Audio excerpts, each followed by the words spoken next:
Now that we have calculated the activity ratios, solvency ratio as well as liquidity ratio, the last ratio that is left is the profitability ratio. So let's calculate this profitability ratio. Profitability ratio starts with the vertical analysis and calculation of the margins. So we are talking about gross profit margins, EBIT margins, pre-tax margins and net profit margins. So this is all with respect to the income statement. So let's kind of redraw the income statement and calculate all of these margins. So we have the sales, which is 400. Then we have the COGS, this is $100. So our gross profit is basically sales minus COGS, so that is gross profit. This comes out to be 300. Now after gross profit we have the other set of expenses, which are especially salary expenses here. So we'll write these as salary expenses and depreciation expenses. Salary expense is 50 and depreciation expense is 100 here. So our EBIT or operating income comes out to be 300 minus 50 minus 100. This is 150 here. Then next comes the interest expense. This is 50. So we have this as pre-tax EBT, which is 100 here. And finally we have tax, which is at the rate of 30%. Here it was 30. So our net income was nothing but 100 minus 30, that is 70. So while we want to calculate the margins, we had defined earlier gross profit margins is nothing but gross profit divided by sales. So let's calculate this. Gross profit is 300 divided by sales, that is 400. So this comes out to be 75%. What is the operating profit margin or operating income margin? That is EBIT divided by sales. So this comes out to be 150 divided by 400, and this is around 37.5%.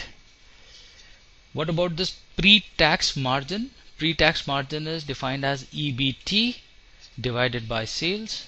So this is 100 divided by 400. This is around 25%. And last but not the least, that is the profit margin or the net income margin. That is net income divided by sales. So all these numbers have been divided by sales, by the way. So 70 here divided by 400, that is 17.5%. So here we have calculated the first set of profitability ratios. These are the margins. So this company has a net profit margin of 17.5%. So let us now move forward and calculate the other ratios associated with profitability. So for calculating the profitability ratios, the first one that we'll take is the return on assets. We had earlier seen that the return on assets formula is net income plus interest into 1 minus T. This is divided by your average total assets. So let's calculate here for this year 2007. Your net income is 70 plus your interest is 50 here. So 50 into 1 minus tax rate. Tax rate provided here is 30%. This divided by your average total assets. So your average total assets is 830 and 1000 respectively. So the average of these two, 830 plus 1000 divided by 2. So this comes out to be 70 plus 35 divided by 915. So this is 105 divided by 915. So if you calculate this ratio, this comes out to be around 11.4%. So we have calculated the return on assets. Now let's look at the other set of ratios. The second one that we'll discuss is the operating return on assets. So second is operating return on assets. So in the numerator there is only one change. Instead of this formula net income plus interest into 1 minus T, we have here as EBIT, just divided by your average total assets. So We have earlier seen that EBIT was 150 and the denominator here was 915.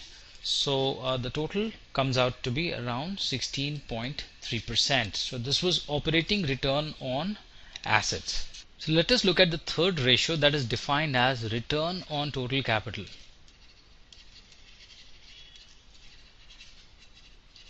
This is basically the return, which is EBIT, and in the denominator we have the total capital. Now how do you define total capital? In this case, total capital is defined as being equal to total assets. So whatever your total assets were, this is what was total capital. So here also, when we are considering return on total assets, we'll take this average because this is a balance sheet item, and in the numerator it is the income statement item. So this average needs to be taken here. So while I was talking about total capital being equal to total assets, we have earlier discussed a ratio which was called as debt to capital ratio, and in this case we had seen that this word capital was equal to all your short-term debt plus your long-term debt plus your equity capital. So long-term debt, short-term debt and equity capital was the definition of capital. Don't confuse this capital with the definition of total capital. Here total capital is equal to total assets. Okay, so there's a slight variation, but remember capital is defined as short-term debt plus long-term debt plus equity, and if you're referring to total capital, take it as equal to the total assets. So in this case, when we talk about total capital being equal to total assets, this number will be equal to the one which is above. So this will be 150 divided by 915. So this number will come as 16.3%. So let's move forward and calculate the last ratio here, which is the return on equity, ROE. This is defined as net income divided by your average total equity. So your net income here was 70, and what's your average total equity? So let's find this out. This is the equity section, common stock and retained earnings. This is 130, and here I have this as 200. So 130 plus 200 divided by 2.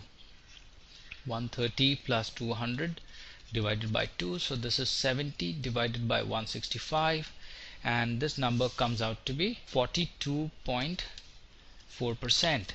So ROE is pretty high. However, we've noted that the return on total capital is 16.3% and return on assets is 11.4%. So these are the profitability ratios that we had completed for the comprehensive case.